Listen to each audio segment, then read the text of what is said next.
music can be found almost anywhere, including this can of soda.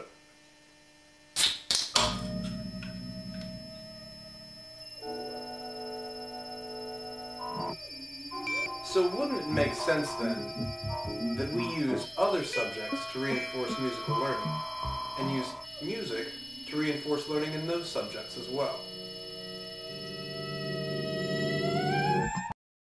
I'm sure we've all heard stories about music increasing cognition, retention, and motivation, but many of us may not know how to include music with other topics, or how to approach a music teacher with ideas about collaboration. Let's take a closer look at what we can find and how to find it.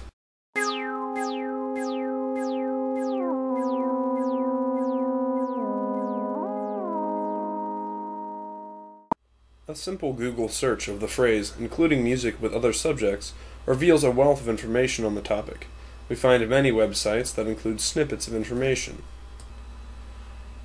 A similar search at Amazon finds few useful sources, but a more specific search like music and math helps greatly. Let's check it out. One of the first books returned in the search is Music in Every Classroom by James Douglas Sporberg. His chapter on math includes a section on fractions. Math is full of fractions. Even in the simplest senses, we find something called division of the beat. Acknowledging this term in a middle school general music class could lead to many algebraic exercises. For example, the whole note divides into 2 half notes each, which each divide into 2 quarter notes. These divide into 2 eighth notes, which divide into 2 16th notes. Following this pattern, we can find the most minuscule beat division until we get to the 512th note, which divides equally into 2 Beethoven severed head notes. How many Beethoven severed head notes would there be in a quarter note?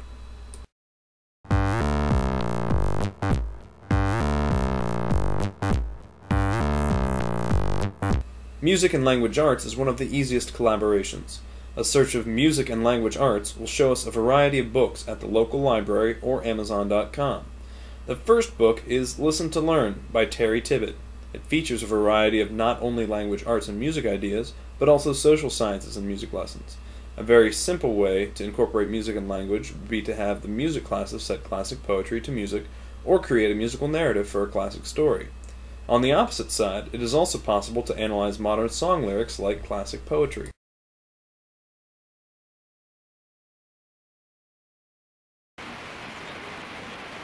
White rabbit. When men on the chessboard get up and tell you where to go, and you just had some kind of a mushroom, and your mind is moving low. Go ask Alice. I think she'll know.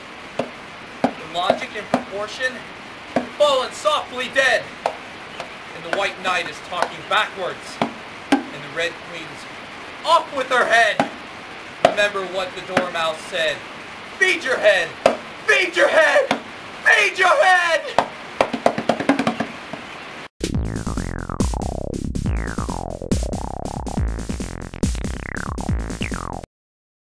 Science can be a bit more challenging to incorporate into a junior high music class, but with a bit of tweaking it can be done. Adding the word education or lesson to the search greatly increases the relevance of found materials. On musicinventions.com, several science lessons dealing with physics for adolescents can be found. Acoustics would also be a viable option, as would the study of birdsong.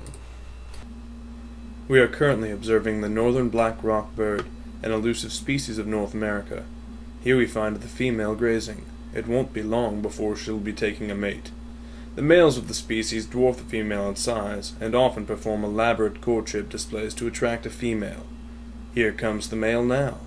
He has spotted her and prepares for his mating ritual.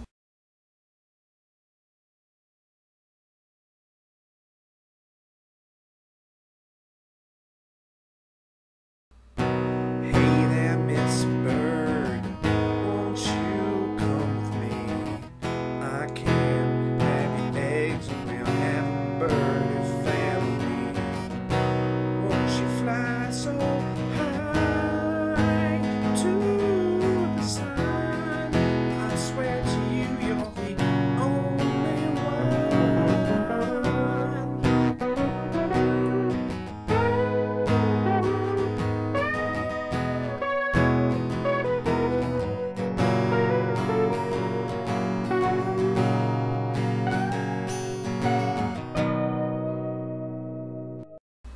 It appears that she is unimpressed with his song and flies away.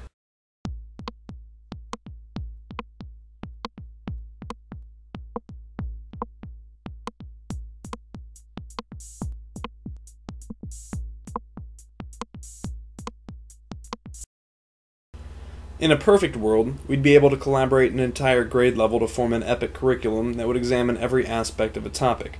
While studying World War II in history, we'd read Slaughterhouse-Five in language arts.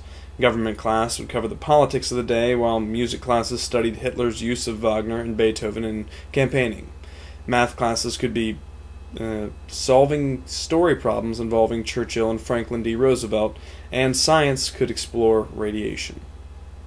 But, as you can tell, it would be difficult to coordinate that many areas of study, so it might just be best to work with 2 or 3 at a time.